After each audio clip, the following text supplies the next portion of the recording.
So, hello, good morning everyone. I am Vinod Singh and welcome to the current exam. So, आज की class में हम 18 जनवरी का current affairs cover करेंगे, जिसमें मकर बिलुक्कु महोत्सव, क्यूएस वर्ल्ड की फ्यूचर स्किल्स इंडेक्स जारी हुआ है, इसरो ने तीसरा लॉन्च पैड बनाने का फैसला किया है और यूएसए का 5वां वाणिज्य दूतावास की स्थापना होने जा रही है। ठीक है, पुरातत्व अनुभव संग्रहालय को उद्घाटन हुआ है और फर्स्ट लोकपाल स्थापना दिवस मनाया जाना है। ठीक है, तो इन सब के बारे में हम डिस्कस करने वाले हैं। चलिए शुरू करते हैं। क्वेश्चन नंबर 1, हाल ही में मकर बिलक्कु महोत्सव का आयोजन कहाँ हुआ है? ठीक है, तो मकर बिलक्कु आपको पता होगा, ये हर साल इसका आयोजन करा जाता है। ठीक है, तो कब होता है इसका आयोजन? तो मकर बिलक्कु का आयोजन ये कहाँ होता है, ये दोनों चीज़ बतानी है आपको। ठीक है, तो मकर बिलक्कु का जो त्यौहार होता है ये मकर संक्रांति के अवसर पर होता है ना। मकर संक्रांति आप जानते हो, इसको अलग अलग स्टेट में अलग अलग नाम से जाना जाता है। ठीक है, तो मकर संक्रांति के अवसर पर हर साल इसका आयोजन किया जाता है। ठीक है, और इसमें किस भगवान की पूजा होती है वो भी आपको बताना है। तो ये मकर संक्रांति के अवसर पर स्टार्ट होता है और ये कहाँ का प्रमुख त्यौहार है? केरल। ठीक है, तो ये केरल का प्रमुख त्यौहार है, जो केरल के सबरीमाला मंदिर, आपने सुना होगा, ये सबरीमाला बहुत ही महत्वपूर्ण मंदिर है, फेमस मंदिर है। ठीक है, सबरीमाला मंदिर जो कि किस नदी के तट पर स्थित है ये भी लिख लो आप इसमें। तो ये पंबा नदी के तट पर स्थित है, इसी के पास सबरीमाला मंदिर में ही मनाया जाता है। ठीक है, और ये पंबा नदी के तट पर स्थित है। ठीक है, तो 7 दिन का त्यौहार होता है, 7 दिन तक चलता है यह त्यौहार और मकर संक्रांति से स्टार्ट होता है और ख़त्म कब होता है? गुरुधी नामक एक क्या होती है, अनुष्ठान होता है। ठीक है, तो गुरुधी नामक अनुष्ठान होता है, उसी अनुष्ठान के साथ ये खत्म होता है। ठीक है, तो अनुष्ठान के साथ समाप्त होता है गुरुधी, ये आपको याद रखना है। मैं भी पूछ सकता है यार, एग्जाम में आजकल क्वेश्चन घुमा घुमा के पूछने लगा है। ठीक है, तो इसी अनुष्ठान के साथ ये एंड हो जाता है इसका। तो मकर संक्रांति के अनुष्ठान के साथ स्टार्ट होता है और एंड किससे होता है? गुरुधी। 7 दिन तक ये चलने वाला त्यौहार होता है। ठीक है, और इसमें किसकी पूजा होती है? लॉर्ड अयप्पा, क्या नाम है उनका? अयप्पा। ठीक है, पढ़ लेना आप। तो लॉर्ड अयप्पा की इसमें पूजा होती है, जो आप इसी फोटो में देख सकते हो। तो इसमें देखो, और ये एक और नोन एज किसके तरह, और ये मकर ज्योति के नाम से भी जाना जाता है। मकर ज्योति के नाम से भी इसको जाना जाता है, इसको मकर ज्योति के नाम से भी कहीं कहीं कहते हैं। और इसका पहले जो इसका आयोजन होता था ना पहले, तो एक जनजाति होती, यहीं पर एक जनजाति थी जिसको क्या कहते थे? मलया राया। ठीक है, तो इसको पहले ना मलया राया जनजाति मनाया करती थी ये त्यौहार, फिर बाद में ये इसको मनाने जा लगा अच्छे से बड़े स्तर पर। ठीक है, तो अब फिर बाद में इसको सबरीमाला मंदिर में मनाया जाने लगना है। तो ये भी आपको याद रखना, सबरीमाला, पंबा नदी भी आपको याद रखना है। गुरुधी अनुष्ठान पर ये समाप्ति होती है इसकी, और ये मलया राया जनजाति के बारे में भी याद रखना है, जो केरल की रहने वाली है ना। तो इन सब के बारे में आपको याद रखना है। केरल के और कौन कौन से प्रमुख त्यौहार हैं ये भी लिख लो, यहीं पर लिख लो। तो एक विशु हो गया, विशु भी आपको पता होगा, विशु हो गया। ठीक है, त्रिशूरपुरम भी हो गया, त्रिशूरपुरम आप जानते होगे, त्रिशूरपुरम है ना, त्रिशूरपुरम हो गया। और ओणम तो आप जानते ही हो, ओणम बहुत ही महत्वपूर्ण है। और एक और लिख लो, अट्टुकल पोंगल। कुछ लोग पोंगल से इसको कंफ्यूज करते हैं, बट अट्टुकल पोंगल कहाँ? ये केरल में मनाया जाता है, जबकि पोंगल कहाँ होता है? तमिलनाडु में। ठीक है, तो ये भी आपको याद रखना है। तो ऑप्शन नंबर 1 करेक्ट आंसर है। ठीक है, चलिए, तो कुछ और महत्वपूर्ण त्यौहार हैं जो अन्य स्टेट से स्थित, इन सबको रिवीजन करना है आपको। तो केरल का हो गया Onam, Nishagandhi festival and Vaishakhashtami festival. Rajasthan का क्या क्या हो गया? बूंदी उत्सव, डिजर्ट फेस्टिवल, गणगौर फेस्टिवल, बहुत ही इंपॉर्टेंट है गणगौर, मत्स्य फेस्टिवल, ब्रज फेस्टिवल। महाराष्ट्र का कालिदास फेस्टिवल, चीकू उत्सव, ये बहुत एग्जाम में पूछा जा चुका है। ठीक है, चीकू उत्सव and Diwali. Tamil Nadu Pongal, Thaipusam, Jallikattu festival and Nrityanjali festival. ठीक है, पंजाब का बैसाखी हो गया। वेस्ट बंगाल का दुर्गा पूजा, आपको तो पता होगा, बहुत ही महत्वपूर्ण है ये। जम्मू एंड कश्मीर का हर नवमी, छरी, बहु मेला, दोषमोचे। झारखंड करम उत्सव, होली, रोहिणी एंड तुसु। ठीक है, कर्नाटक का मैसूर दशहरा एंड उगादी। ये मैसूर दशहरा और उगादी दोनों ही फेस्टिवल बहुत ही ज़्यादा महत्वपूर्ण है, इन दोनों को आपको याद रखना है। असम का अम्बुबाची मेला, भोगाली बिहू, बैसाखू एंड देहिंग पटकई। ठीक है, तो ये एग्जाम में पूछा जा चुका है बहुत बार। बिहार का छठ पूजा और बिहुला, बिहुला आपको रिमेंबर रखना है, ठीक है, याद रखना। छत्तीसगढ़ का माघी पूर्णिमा एंड बस्तर दशहरा, ये बहुत ही ज़्यादा फेमस है, इसमें बहुत बड़ा मेला लगता है, ठीक है इसमें। तो इन सबको आपको याद रखना है, रिवाइज करना है, ये याद हो गए होंगे, मैंने बहुत बार कराया है, आपको याद करने की ज़रूरत ही नहीं है, मैं इतनी बार पढ़ा दूंगा ना कि आप भूलोगे ही नहीं। चलो क्वेश्चन नंबर 2, हाल ही में QS world future skills index 2025 में भारत को कौन सा स्थान मिला है? ठीक है, तो अभी इसने क्या जारी हुआ है, तो वर्ल्ड फ्यूचर इंडेक्स, ठीक है, तो वर्ल्ड फ्यूचर स्किल इंडेक्स जारी हुआ है।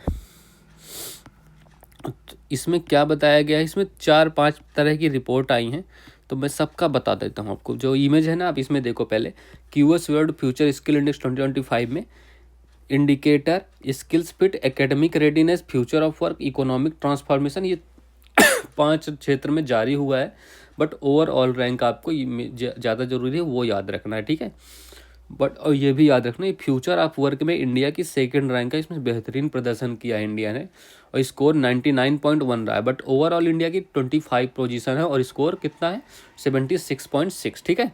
चलो अब इसको कर लेते हैं। तो इसको जारी कौन करता है, पहले बात तो क्यूएस वर्ड है ना, क्यूएस का फुल फॉर्म बताओ, तो क्यूएस का फुल फॉर्म क्या है? ये भी लिख लो, क्यूएस का फुल फॉर्म कॉक्वेरेली, ठीक है, तो कॉक्वेरेली साइमंड्स, ये इसका फुल फॉर्म है, ठीक है। तो ये फुल फॉर्म भी आप पूछेगा नहीं, बट याद रखना चाहिए, पता नहीं कब क्या पूछ ले। और ये लंदन की एक संस्था है, ये रिपोर्ट जारी करती है, ठीक है, लंदन की संस्था है, और जारी करता कौन है, क्यूएस वर्ड ही जारी करती है, ठीक है।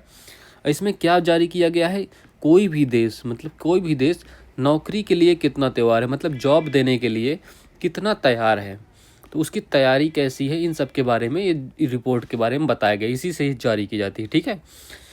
तो इसमें बताया जाएगा देखो, AI, artificial intelligence and green technology, ठीक है, एआई और ग्रीन टेक्नोलॉजी में कौन कितना जॉब दे सकता है, ठीक है, मतलब कौन सा कंट्री, कौन सा देश कितना सक्षम है जॉब बनाने में, तो जॉब बनाने में, जॉब निर्माण में कौन कितना सक्षम है, तो ये बताया जाएगा इस रिपोर्ट में, ठीक है। तो इसमें पहला स्थान किसका है, फर्स्ट कौन है, तो फर्स्ट इसमें यूएसए है, तो और सेकंड कौन है, इसमें सेकंड इसमें यूके है, ठीक है। और भारत कौन से स्थान पे है, भारत इसमें 25वें स्थान पे है, ठीक है। 25 तो भारत की रैंक है, तो option number B correct answer होगा।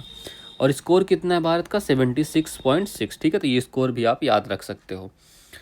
और आप ये फ्यूचर ऑफ वर्क मतलब कार्य का भविष्य रैंक में, तो कार्य का भविष्य, इसमें भारत की कितनी रैंकिंग है, इसमें भारत को 2nd स्थान मिला है, ठीक है। बट ओवरऑल कितना है, 25 है, तो ये आपको याद रखना है, ठीक है। चलो, और भारत को इसमें कौन सी सूची में शामिल किया गया है, तो भारत को इसमें प्रतियोगी सूची में शामिल किया गया है, ये सूची भी आपको याद रखना क्योंकि यही पूछ सकता है, ठीक है। तो प्रतियोगी सूची में भारत को शामिल किया गया है। चलो ठीक है, चलो कुछ और रैंक करते हैं, तो ये कुछ और महत्वपूर्ण रैंक है, इनको भी बताना है। ग्लोबल हंगर इंडेक्स में भारत की रैंक कितनी है, तो 105 है, ठीक है। रूल ऑफ लॉ इंडेक्स में कितनी है, 79। एशिया पावर इंडेक्स में कितनी है, 3rd। ग्लोबल यूनिकॉर्न इंडेक्स में भारत की रैंक, ये भी 3rd है। फायर पावर इंडेक्स में क्या है, 4th। ये फायर पावर इंडेक्स मतलब मिलिट्री पावर होता है, ठीक है, किस देश का मिलिट्री पावर कितना ज़्यादा है। तो इंटरनेट शटडाउन इंडेक्स, इसमें भारत पहले नंबर पे है ना, तो जहाँ नहीं होना चाहिए वहाँ बहुत है। साइबर क्राइम इंडेक्स में भारत की क्या रैंक है, इसमें 10th है। प्रेस फ्रीडम इंडेक्स में क्या है, 159, ठीक है। ह्यूमन डेवलपमेंट इंडेक्स में क्या है, तो 134 है। और जेंडर इनइक्वालिटी इंडेक्स में 108। करप्शन परसेप्शन इंडेक्स में 93। आई एम श्योर जो भी डेली क्लास कर रहा है ना मेरी, तो उन सबको ये रैंक याद होंगी, क्योंकि मैंने इतनी बार पढ़ाया है ना, आपको याद करने की जरूरत ही नहीं, इतनी बार पढ़ लोगे कि ये भूलेगा ही नहीं, एग्जाम में फट से करोगे क्वेश्चन। चलो क्वेश्चन नंबर 3, हाल ही में इसरो के लिए तीसरा लॉन्च पैड कहाँ प्रारंभ होगा? चलो बताओ भाई, इसरो का क्या सीन है। पहले तो इसरो की स्थापना बताओ, स्थापना कब हुई थी इसकी, 15 अगस्त 1969, ठीक है। तो 15 अगस्त 1969 को इसकी स्थापना हुई थी। इसका हेडक्वार्टर कहाँ है, इसका हेडक्वार्टर बेंगलोर में है। और इसके अभी न्यू हेड कौन है, नए हेड बने हैं ना, तो इसके न्यू हेड कौन है, और पुराने हेड कौन थे, तो आपको पता है एस सोमनाथ जी थे। बट इसके न्यू हेड कौन है, बी नारायणन। तो बी नारायणन इसके न्यू हेड है, इसरो के न्यू हेड बी नारायणन जी हैं, ठीक है। जितनी बातें आपको याद होगा। अब इसरो के अब 3 लॉन्च पैड हो गए, ठीक है, 2 पहले से थे, अब ये तीसरा अभी नया खुल रहा है, ठीक है। तो 3 लॉन्च पैड हो गए, तो उसमें से पहला कहाँ पे है? पहला है आपका सतीश धवन, आपको अच्छे से याद होगा, सतीश धवन स्पेस सेंटर। तो सतीश धवन स्पेस सेंटर, ठीक है, तो ये आपको पहले बहुत अच्छे से पता, सतीश धवन अंतरिक्ष केंद्र जो कहाँ है? श्रीहरिकोटा में, श्रीहरिकोटा जो आंध्र प्रदेश में है, ठीक है। तो ये पहला आपका क्लियर हो गया, ओके। और दूसरा कहाँ है? दूसरा है आपका कुलशेखर पट्टिनम में, ये भी अभी लेटेस्ट में ही खुला था, है ना, लास्ट ईयर हमने किया था ये करंट अफेयर्स में। तो कुलशेखर पट्टिनम में, ठीक है, तो ये दूसरा कुलशेखर पट्टिनम में जो तमिलनाडु में है। अभी तीसरा और लेटेस्ट नया खुल रहा है, ये कहाँ खुल रहा है? ये भी कहाँ खुल रहा है? सतीश धवन केंद्र में, ठीक है। तो सतीश धवन केंद्र में खुल रहा है, जो कि श्रीहरिकोटा आंध्र प्रदेश में है, ठीक है, श्रीहरिकोटा आंध्र प्रदेश, ओके। तो ये भी यहीं पे खुल रहा है, तीसरा भी। इसके बारे में कुछ और जानकारी, इसमें कितने का बजट पास हुआ है? तो 3984, ठीक है, तो 3984 करोड़ रुपए का बजट पास हुआ है, और ये विदिन 4 ईयर्स बना दिया जाएगा, 4 साल के अंदर इसको बना दिया जाएगा, ठीक है, ये कहा गया है, ठीक है। चलो, तो अगले 4 सालों में ये तैयार होने वाला है। तो ऑप्शन नंबर कौन सा करेक्ट आंसर है? Option number A correct answer है, श्रीहरिकोटा, ठीक है, तीसरा लॉन्च पैड यहाँ बनने वाला है। अच्छा, कुछ और बताओ, ये बीएसएस जो स्पेस सेंटर है ना आपका, विक्रम साराभाई स्पेस सेंटर, है ना, तो ये कहाँ है? तो ये तिरुवनंतपुरम में है, ये भी आपको याद रखना है, तिरुवनंतपुरम, ठीक है, तिरुवनंतपुरम केरल में ये स्थित है, ये आपको याद रखना है, क्योंकि ये पूछा जा सकता है एग्जाम में। और इसरो के पहले हेड कौन है? इसरो के फर्स्ट हेड, अभी लेटेस्ट तो आपको पता होगा, फर्स्ट हेड कौन थे? तो फर्स्ट हेड भी विक्रम साराभाई जी थे, ठीक है, विक्रम साराभाई। तो विक्रम साराभाई भी फर्स्ट हेड ही थे, ठीक है। चलो, इतनी बातें आपको याद रखना है। चलो करते हैं नेक्स्ट। अच्छा, इसरो हेड जो सबसे लंबा जिनका कार्यकाल था वो कौन थे? तो वो कौन थे? सतीश धवन जी, जिनके नाम पर स्पेस सेंटर खुला है, ठीक है, सतीश धवन जी, जिनका सबसे लंबा कार्यकाल था। स्पेसएक्स मिशन किससे लॉन्च हुआ था अभी हाल ही में? PSLV C60 व्हीकल से। इसमें क्या होना था? डॉकिंग होनी थी, अभी जो लेटेस्ट में इसमें भी हमने सफलता प्राप्त कर ली है, डॉकिंग भी कंप्लीट हो गई है, ठीक है। तो इसमें 2 उपग्रह थे, SDX-01 और SDX-02। तो इनको स्पेस में आपस में डॉकिंग होनी थी, फिर अलग हो जाने थे, डॉकिंग करके एनर्जी ट्रांसफ़र होनी थी, ये सब हमने कर लिया, और इसमें सफलता प्राप्त करने वाला भारत 4th कंट्री बन गया है, ठीक है। इसरो का 100th उड़ान कौन सी होने वाली है? तो GSLV किस व्हीकल से होगी? GSLV F-15 से, ठीक है। PSLV C-59 से क्या लॉन्च किया गया था? प्रोबा उपग्रह, ठीक है, तो प्रोबा उपग्रह इसी से लॉन्च किया गया था। PSLV C-58 से क्या लॉन्च किया गया था? तो इससे हमने एक्सपोसैट लॉन्च किया था, ठीक है, XPoSat. EOS-08 earth observation centre, ठीक है, तो इसको अर्थ ऑब्जर्वेशन सैटेलाइट, इसको हमने किससे लॉन्च किया था? SSLV D3 से, ठीक है। तो पृथ्वी अवलोकन उपग्रह, इसको हमने SSLV D3 से लॉन्च किया था, तो ये भी आपको याद रखने हैं। चलो, क्वेश्चन नंबर 4। हाल ही में विदेश मंत्री डॉक्टर S जयशंकर ने 5वां अमेरिकन वाणिज्य दूतावास का उद्घाटन कहाँ किया है? अब ये बताओ, 5वां किया है उद्घाटन, मतलब इस 4 पहले से होंगे, तो उनके बारे में भी जानना पड़ेगा, ठीक है। तो अभी देखो, S जयशंकर ये हैं कौन? पहली बात तो हमारे, ये विदेश मंत्री हैं, ठीक है, विदेश मंत्री हैं फिलहाल। आप इमेज में देख सकते हो, ये हैं हमारे विदेश मंत्री S जयशंकर साहब। अच्छा, अभी इनकी एक फेमस बुक है जो कई बार एग्जाम में पूछी भी जा चुकी है, उसका नाम बताना है आप लोगों को। तो अभी इन्होंने ना 5th नंबर का अमेरिकन वाणिज्य दूत तो अमेरिकन वाणिज्य दूतावास, इसका उद्घाटन किया है। कहाँ किया है ये बताना है आपको। तो अमेरिकन वाणिज्य दूतावास का उद्घाटन किया गया है, ठीक है। तो ये कहाँ किया गया है इसका उद्घाटन? तो इसका उद्घाटन हमने किया है बेंगलोर में, ठीक है, तो बेंगलुरु में इसका उद्घाटन हुआ है। और कब हुआ है उद्घाटन? ये 17 जनवरी को। तो 17 जनवरी को इसका उद्घाटन किया गया है। तो ये 5वां है, तो बाकी 4 कौन से हैं? तो फर्स्ट कौन सा है? फर्स्ट नंबर पे दिल्ली है, दिल्ली में है। सेकंड कहाँ पे है? चेन्नई में, ठीक है, तो सेकंड चेन्नई में। और थर्ड कहाँ पे? ये हैदराबाद में है। और फोर्थ कोलकाता में है, ठीक है, तो फोर्थ कोलकाता में है। तो ये भी आपको इतने याद रखने हैं। अच्छा, एक बात और बताओ आप लोग, ये अच्छा, ये बुक का नाम लिखो। तो बुक है why India matters, why Bharat matters या व्हाई इंडिया मैटर्स, ठीक है, मतलब भारत विश्व में क्यों महत्वपूर्ण स्थान है, तो भारत की विश्व में मांग है। ये बुक बहुत ही ज़्यादा चर्चा में रही है, तो आप इसको याद रखना, ठीक है।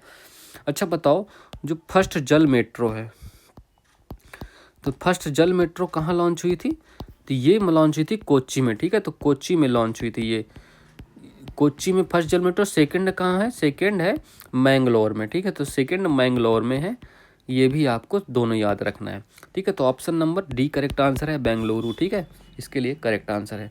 अच्छा, अंडर वाटर मेट्रो, तो यहाँ पे फर्स्ट अंडर वाटर मेट्रो है कोलकाता में, ठीक है, अंडर वाटर मेट्रो।